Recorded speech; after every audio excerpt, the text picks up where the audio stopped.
सरोज पांडे आज आप लोगों के बीच कक्षा 11 के काव्य खंड से मीरा के पद लेकर के उपस्थित हुई हूँ। काव्य की व्याख्या से पूर्व हम लोग मीराबाई के जीवनी पर थोड़ा सा प्रकाश डालेंगे। मीराबाई सगुन भक्ति काव्य की महत्वपूर्ण कवित्री हैं। उनका जन्म 1498 ईस्वी में मारवाड़ रियासत के कुड़की गांव में हुआ था। संत कवि रैदास उनके गुरु माने जाते हैं। मीराबाई बचपन से ही कृष्ण की उपासिका थी, इसलिए वे कृष्ण को अपना आराध्य और पति मानती रही। इनका विवाह 12 वर्ष की आयु में चित्तौड़ के राणा संगा के पुत्र कुंवर भोजराज के साथ हुआ। शादी के 7-8 वर्ष के बाद इनके पति का देहांत हो गया और मीराबाई मंदिरों में जाकर साधु संतों की संगति करने लगी।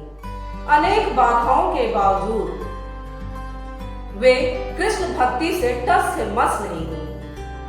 ऐसा माना जाता है कि सन 1546 ईस्वी में उनका देहावसान हो गया। मीराबाई ने सामाजिक और वैचारिक बंधनों का विरोध किया और लोक निंदा की परवाह न करते हुए पर्दा प्रथा का पालन नहीं किया। वे सचमुच नारी मुक्ति की आवाज बनकर उठी। मीरा की भाषा राजस्थानी है, जिसमें गुजराती तथा ब्रज भाषा का मिश्रण देखा जा सकता है। उनकी शैली सरल एवं सहज है।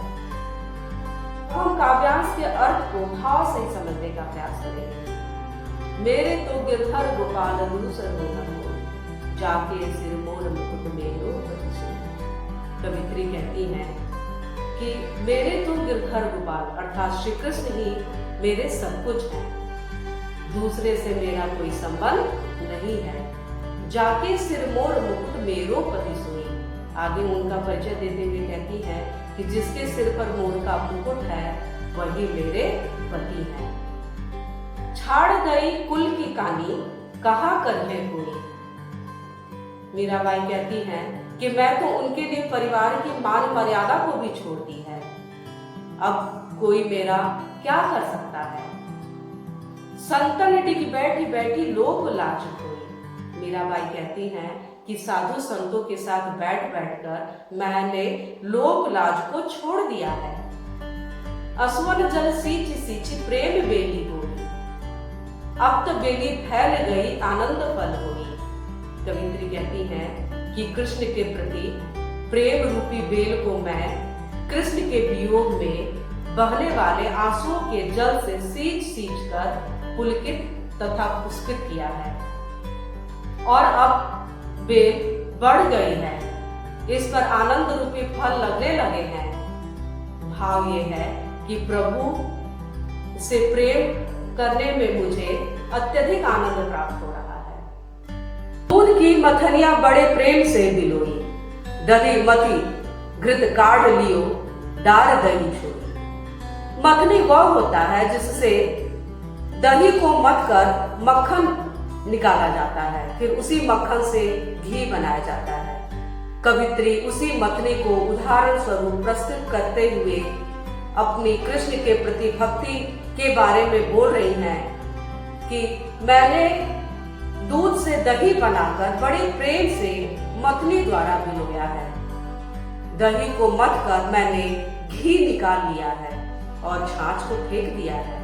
भाव यह है कि कवित्री कहती है कि मैंने अपनी तपस्या और भक्ति से कृष्ण प्रेम रूपी सार प्राप्त कर लिया है और सांसारिक मोह माया रूपी छाछ को मैंने छोड़ दिया है। अगली पंक्ति में भगत देखी राजी हुई, जगत देखी रोई, दासी मीरा लाल गिरधर तारो अब होगी। अंत में मीराबाई कहती हैं कि वे भक्तों को देखकर के प्रसन्न होती हैं और नश्वर संसार को देखकर रोती हैं। इस संसार में कहती हैं कि इस संसार में मेरा मन नहीं लगता है। कहती हैं कि हे भगवान श्री कृष्ण, मुझे अब आप इस संसार से पार लगाओ। अब हम अगले पद की ओर बढ़ेंगे। पग घुंघरू बांध मीरा नाची, मैं तो मेरे नारायण सु आप ही हो गई सांची। लोग कहे मीरा भाई बावरी, न्यात कहे कुल की नासी। मीराबाई भगवान श्री कृष्ण की भक्ति में लीन हो गई हैं। इसलिए वह अपने पैरों में घुंघरू बांधकर श्री कृष्ण के समक्ष नाचती हैं। मीराबाई का कहना है कि वह अपने नारायण श्री कृष्ण के समक्ष स्वयं सच्ची हो गई है, अर्थात मीरा ने कृष्ण के समक्ष अपनी प्रेम व भक्ति को प्रकट कर दिया है। परंतु लोग कहते हैं कि मीरा पागल हो गई है।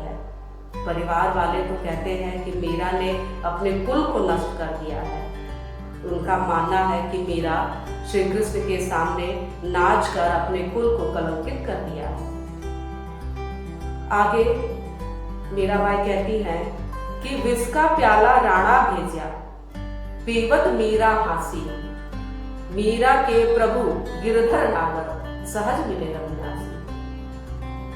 मीराबाई को मारने के लिए राणा ने जहर का प्याला भेजा, परंतु मीरा उसे हंसते हंसते पी गई।